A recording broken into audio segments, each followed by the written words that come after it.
बहुत समय पहले की बात है। उत्तर भारत के एक छोटे से गांव में रामू नाम का एक गरीब किसान रहता था।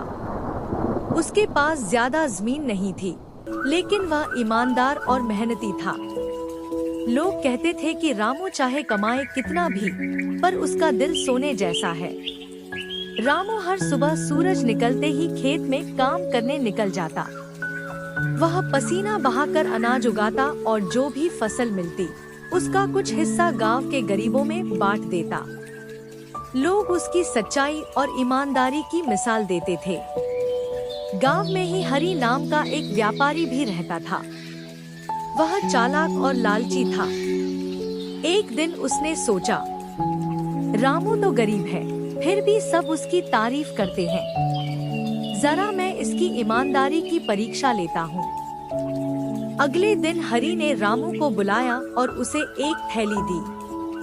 थैली में सोने के सिक्के भरे हुए थे। हरी ने कहा, रामू, मैं यह थैली भूलवश खेत में गिरा आया हूँ। अगर यह तुम्हें मिल जाए तो मुझे लौटा देना। रामू ने थैली ली और हंसकर बोला, व्यापारी जी, यह थैली तो आपके पास ही है। मैं इसे किसी और की चीज की तरह रख नहीं सकता।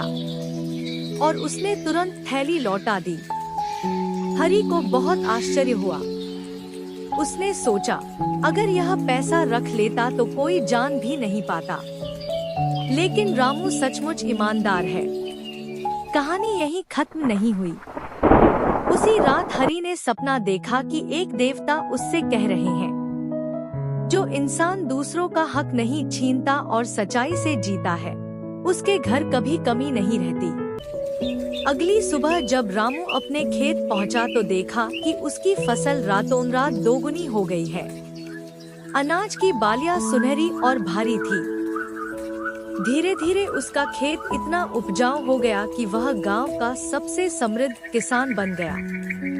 रामू ने अपनी समृद्धि का इस्तेमाल सिर्फ अपने परिवार के लिए ही नहीं किया, बल्कि गांव के हर गरीब की मदद की। गांव के लोग कहते, सचमुच ईमानदारी का फल सबसे मीठा होता है। सीख, चाहे हालात कितने भी कठिन क्यों न हो, ईमानदारी का फल हमेशा मीठा और शुभ होता है।